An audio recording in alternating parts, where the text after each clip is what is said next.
Hi, this is just a short video on how to do titration calculations. So once you've done a titration, you get a set of results, and the first thing we have to calculate is the average volume used. Now this is a titration I did between sodium hydroxide and HCl. This is the amount of HCl I added each time from the burette. So it tells me my initial reading, my final reading, and then my volumes. So when doing an average, first of all, I'm going to identify the results that I want to use. So my trial, I'm going to discount. I'm not going to use my trial results because I was just doing that quite quickly. And I'll look across and I'll look for results that are close together. So these first three, all very close together, final volumes. This final one though, a bit of an anomaly occurred there. So I'm just going to put an X by it to show I'm not going to use it. So I've got three results I'm going to use, all very close together. I'm going to add them up and divide by 3 then to give me 12.48. I should have the units in there, should have the units on the graph, but I've been a bit lazy on this. So that gives me an average of 12.48 centimetres cubed. That's going to come very important later on, and I'll refer back to that in just a sec. So what I can actually do now is my calculation. Now, as I said before, this was a titration between sodium hydroxide and hydrochloric acid. And that goes to NaCl and H2O. Now, in titrations, the products aren't really that important. It's these reactants that I'm interested in. And as I just said, I've worked out my average volume for my HCl, which was 12.48 centimetres cubed. Now, in titrations, what we're trying to do is work out the concentration of one of our reactants. So we'll have an unknown concentration we're trying to find out, but we will know the concentration of another one. And in this, I'm going to say it's my sodium hydroxide. In this particular instance, and you'll be able to find this out in lab scripts or by asking your teachers, you'll know one concentration. So sodium hydroxide had a concentration, this one of 0.1. Then, I also know the volume I add each time. So this is the solution that goes into my conical flask, and every time we added 25 centimetres cubed.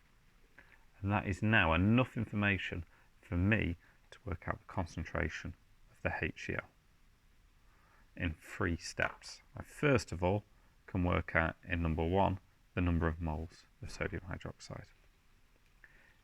With this, I can then work out the number of moles of HCl that were added, and then that can then lead me finally to the concentration. So first up, I can work out the number of moles of sodium hydroxide. So number 1, if I use the equation N equals C times V over 1,000, now I divide by 1,000 here because my volume is in centimetres cubed, and that will give me 0.025.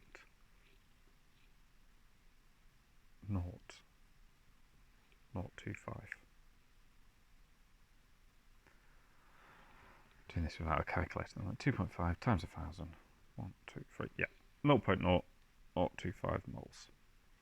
Number 2, then, in a titration, what we're looking for is the point where all the sodium hydroxide has reacted with all the HCl.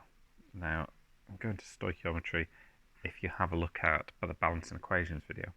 But in this, for every 1 sodium hydroxide, it's going to react with 1 HCl. There's no numbers in front of it. If there was a 2 here, then for every 1 sodium hydroxide, it would react with 2 HCls. But since there's no numbers, we assume then that it's 1 to 1.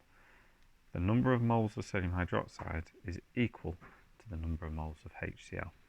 So 2, because it's a 1 to 1, we also have 0.025 moles, which then lets me do step 3, where I'll rearrange this equation to get concentration equals N over V times 1,000, and then concentration equals 0.0025 divided by 12.48 and times 1,000.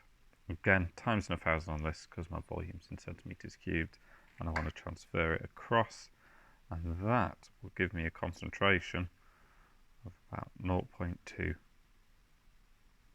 moles per decimeter to the -3.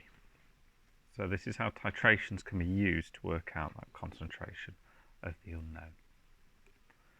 3 steps to do always. Work out the number of moles you have in one reactant.